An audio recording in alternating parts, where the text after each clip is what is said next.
Gracias. Es un honor para mí estar con ustedes el día de su graduación en una de las mejores universidades del mundo. A decir verdad, yo nunca me gradué de la universidad y esto es lo más cerca que he estado de una graduación universitaria. Hoy quiero contarles 3 historias de mi vida. Solo eso. Nada importante. Solo 3 historias. La primera historia tiene que ver con conectar puntos. Dejé la Universidad de Reed después de los primeros 6 meses, pero me quedé por ahí como oyente durante otros 18 meses antes de abandonarla totalmente. Entonces, ¿por qué me di de baja? Esto empezó antes de que yo naciera.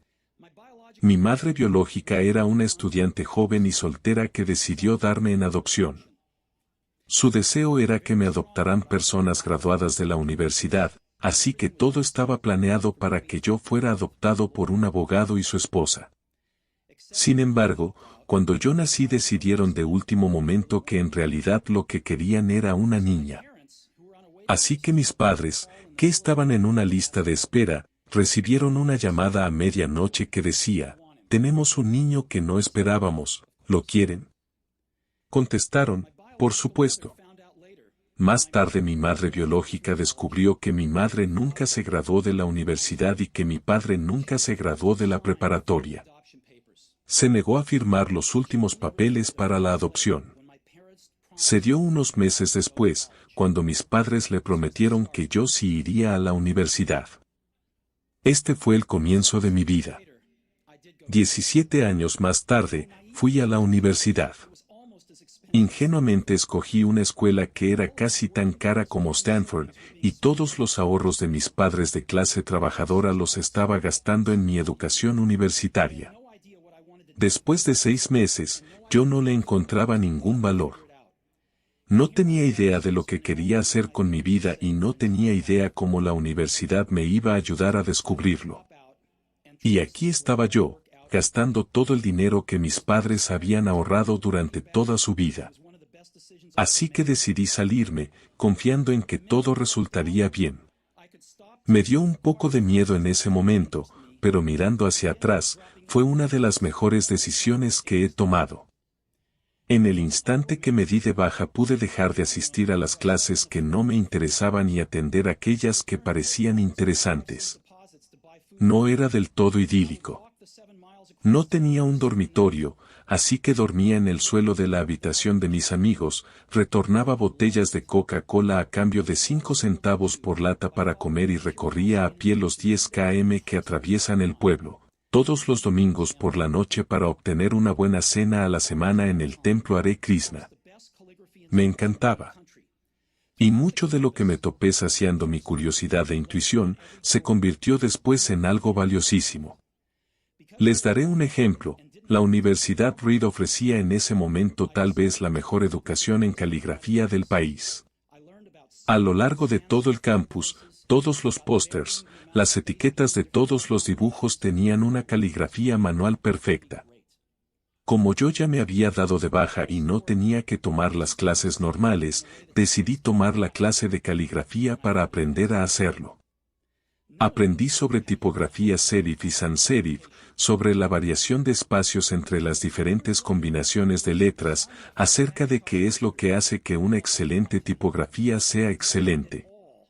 Fue maravilloso, histórico, artísticamente delicado, de una manera tal que la ciencia no lo puede apreciar y para mí fue algo fascinante. Nada de esto tenía la mínima esperanza de aplicación práctica en mi vida. Pero 10 años más tarde, cuando estábamos diseñando la primera computadora Macintosh, todo esto regresó a mí. Y diseñamos todo esto con la Mac. Fue la primera computadora con una tipografía maravillosa. Si yo nunca me hubiera anotado a ese curso en la universidad, la Mac no hubiera tenido nunca múltiples tipografías o fuentes proporcionalmente espaciadas. Y como Windows solo hizo una copia de la Mac, cabe la posibilidad de que ninguna computadora personal las tuviera. Si nunca me hubiera dado de baja, no me hubiera anotado nunca a esta clase de caligrafía y las computadoras personales nunca hubieran tenido la maravillosa tipografía que tienen. Por supuesto era imposible conectar los puntos mirando hacia adelante cuando estaba en la universidad. Pero era algo muy claro si miraba hacia atrás 10 años más tarde. Otra vez, no puedes conectar los puntos mirando hacia adelante, únicamente puedes conectarlos mirando hacia atrás. Tienes que tener confianza en que de alguna manera los puntos se van a conectar en tu futuro. Tienes que tener confianza en algo, tu instinto, tu destino, tu vida, tu karma, lo que sea. Creer que a lo largo del camino los puntos se unirán, te da confianza para escuchar a tu corazón. Incluso cuando eso te lleve por el mismo camino de siempre, pero hará toda la diferencia. Mi segunda historia es acerca de amor y pérdida. Tuve suerte en encontrar lo que me gusta a temprana edad. Waz y yo iniciamos Apple en el garaje de mis padres cuando yo tenía 20 años. Trabajamos muy duro y en 10 años Apple había pasado de ser solo nosotros dos en un garaje a ser una compañía de 2.000 millones de pesos de dólares con más de 4.000 empleados. Acabábamos de liberar nuestra mejor creación, la Macintosh, un año antes y yo estaba cumpliendo apenas los 30.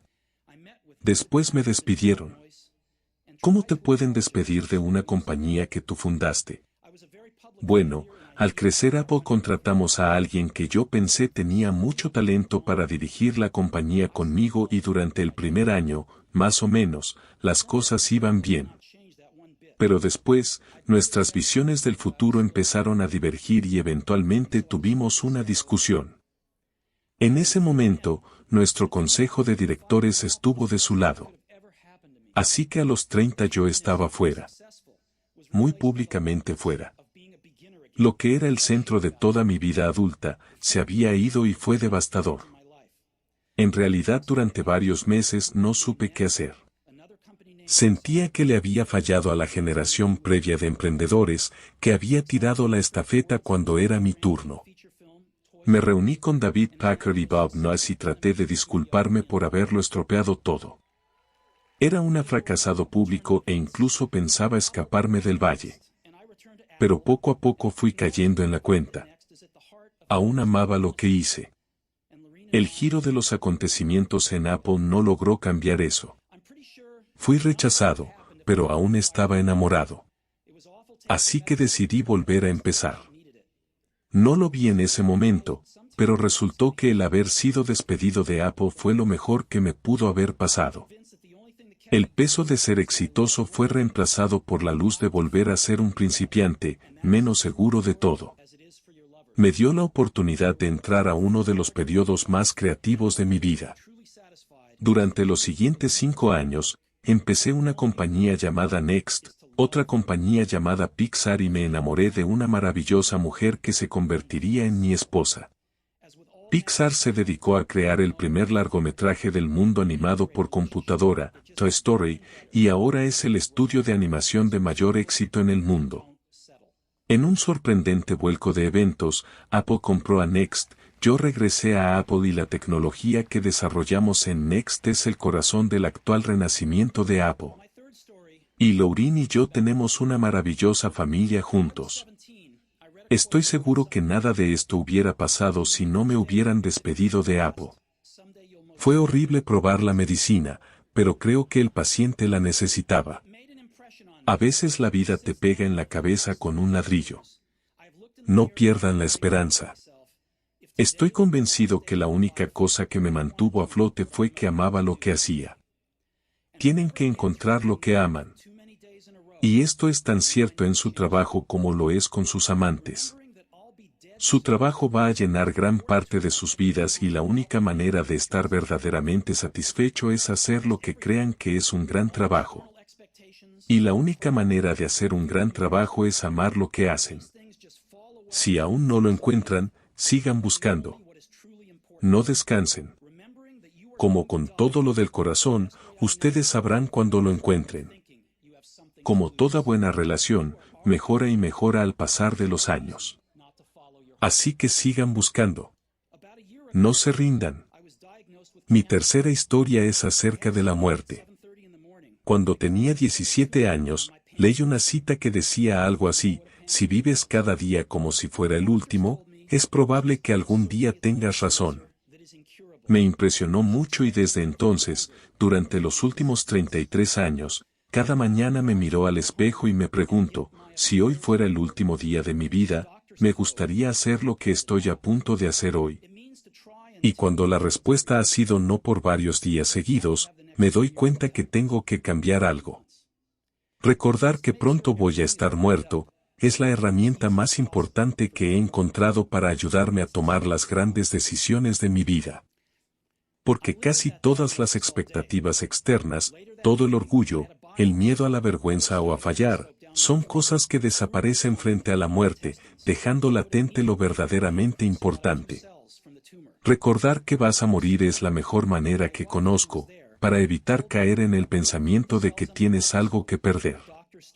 Ya estás desnudo. Ya no hay razón alguna para no hacerle caso a tu corazón. Hace casi un año me diagnosticaron cáncer. Me hicieron una ecografía a las 7:30 de la mañana y claramente se veía un tumor en el páncreas. Yo ni siquiera sabía lo que era un páncreas. Los doctores me dijeron que este era un tipo de cáncer casi incurable y que mi esperanza de vida era de 3 a 6 meses. Mi doctor me recomendó irme a casa y poner mis ideas en orden, lo que en código médico significa prepararse para morir. Significa tratar de hablar con tus hijos y decirles todo lo que les ibas a decir en los próximos 10 años, en tan solo unos meses. Significa asegurarte que todo está en su lugar, de tal manera que sea lo más fácil posible para tu familia. Significa decir adiós. Viví con ese diagnóstico todo el día. Por la tarde de ese mismo día, me hicieron una biopsia, en donde deslizaron un endoscopio por mi garganta, a través de mi estómago y hasta mis intestinos. Colocaron una aguja en mi páncreas y extrajeron unas cuantas células del tumor. Yo estuve sedado, pero mi esposa, que estuvo presente, me contó que cuando los doctores vieron las células bajo el microscopio empezaron a llorar, pues resultó ser una forma muy rara de cáncer de páncreas que se puede curar con cirugía. Me hicieron la cirugía y afortunadamente ahora estoy bien. Esto es lo más cerca que he estado de la muerte, y espero que sea lo más cerca que esté durante varias décadas más. Después de haber vivido esto, ahora puedo hablar con un poco más de certeza, que cuando la muerte era solo un útil concepto intelectual, nadie se quiere morir. Incluso la gente que quiere ir al cielo, no quiere morir para llegar hasta allá. La muerte es un destino que todos compartimos. Nadie se puede escapar de ella. Y así es como debe de ser, ya que la muerte es el mejor invento de la vida. Es el agente de cambio de la vida. Se deshace de lo viejo para dar paso a lo nuevo. En este momento lo nuevo son ustedes, pero algún día no muy lejano, se irán convirtiendo en lo viejo y serán reemplazados. Perdón por ser tan drástico, pero es la verdad. Su tiempo está limitado, no lo desperdicien viviendo la vida de alguien más.